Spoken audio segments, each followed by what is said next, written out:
Yan. Welcome to another reading. So, ito yung reading natin na may pinamagatang love story mo ba ito? Ayan. Itong love story mo ba ito kahit na ano pong zodiac sign ninyo? As long as nakaka-resonate po kayo. Okay? So, ayan. Kung bago po kayo dito, don't forget to subscribe sa aking YouTube. Like and follow na rin po yung aking Facebook, Instagram, TikTok. Send lang po ng private message kung gustong mag-book ng personal reading services. And the blessed New Year pala to all of you bago ko makalimutan.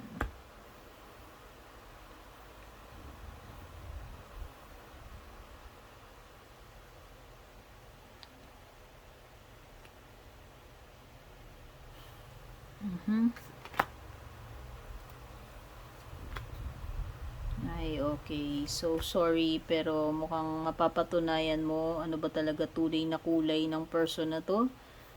Totoo ba siya o hindi? Totoo ba tong relationship nyo? Fantasy lang. Yun yung matutuklasan mo, which is shallow. Ayan yung sagot. Shallow. Kung para sa'yo, naging seryoso ka dito, well, sa side niya mukhang hindi. Empty. Empty itong relationship na to. Ibig sabihin, hindi siya naging seryoso. Ayan. Pwedeng ikaw lang yung ano dito nag-i-imagine na everything you had with this person was real, pero pagdating sa kanya, hindi naman talaga siya naging seryoso. So, para tuloy ikaw yung nadengoy dito. Ano?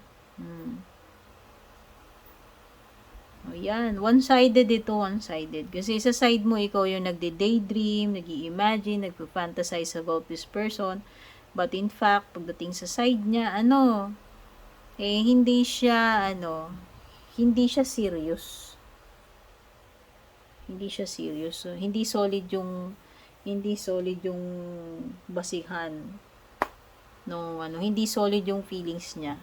Sabihin na natin, hindi siya seryoso. Kaya huwag ka na magtaka kung bakit nagkaroon kayo ng mga incompatibility, clashing, differences. So, may malaking conflict talaga pagdating dito sa relationship nyo kasi sabi ko nga one-sided. Walang balance Walang harmony, walang friendship. Hindi ko alam kung paano kayo nagsimula, ano yung naging pundasyon na itong samahan ninyo, pero shallow. Shallow means mababaw. Mababaw lang talaga siya. At alam naman natin yung mga mabababaw ay hindi real. No?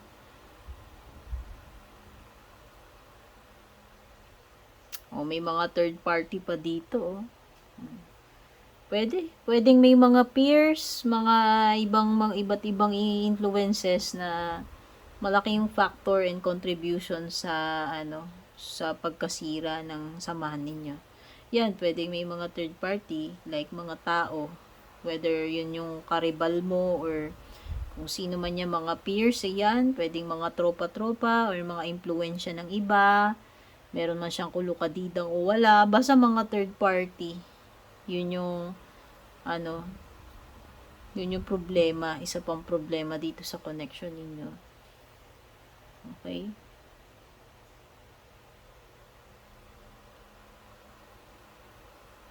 Suppressing. Wow.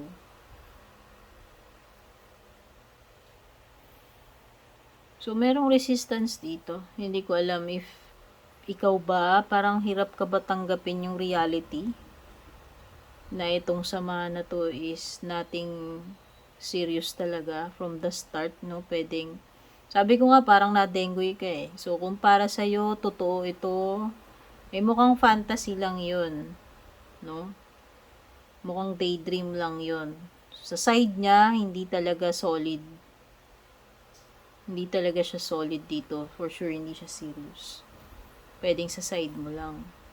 And pwedeng nagkakaroon ka ng difficulty na pwedeng hindi mo pa rin matanggap until now or hindi mo lubos maisip na yun lang pala talaga yung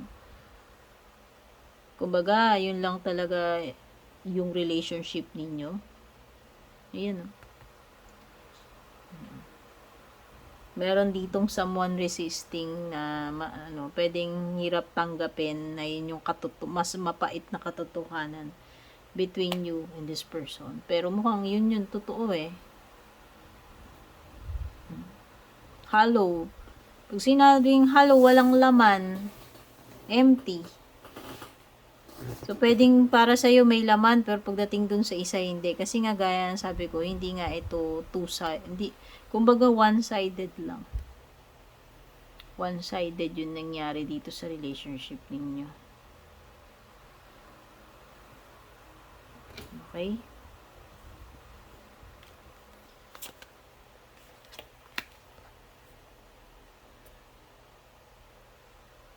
Ayan. Possible na magiging outcome. So, siguro mas dahil ganyan nga yung nangyari, so, mas siguro dapat maglagay ka na ng boundaries or natuto ka na, nadala ka na, kaya ikaw na mismo yung magdo-draw the line. Enough na. Hanggang dito na lang, no? Parang ganun. So, ayan.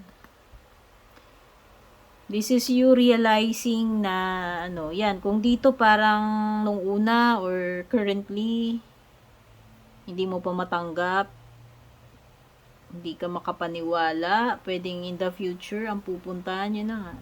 Marirealize mo rin to eventually, and ikaw na mismo yung gagawa ng pader or ng boundary na tama na, hanggang dito na lang kasi you've had enough. O, diba? Self-worth ito, napipil ko dito sa beauty. Okay? So, mas bibigyan mo na ng pagpapahalaga yung sarili mo in the future kasi kung nadenggoy ka nga sa ganitong klaseng relationship and noong una hirap kang tanggapin, and then in the future marirealize mo yan, mas magmamature ka, mas magiging aware ka sa sarili mo, self-love, self-respect, and ikaw na mismo yung maglalagay ng mga boundaries ng limitations. Okay? So, yan. Ito yung mga nakuha ko para sa mga naka-resonate. Kung nagustuhan nyo, don't forget to like and share. Take care. Blessed New Year. Kita-kits sa ating next readings.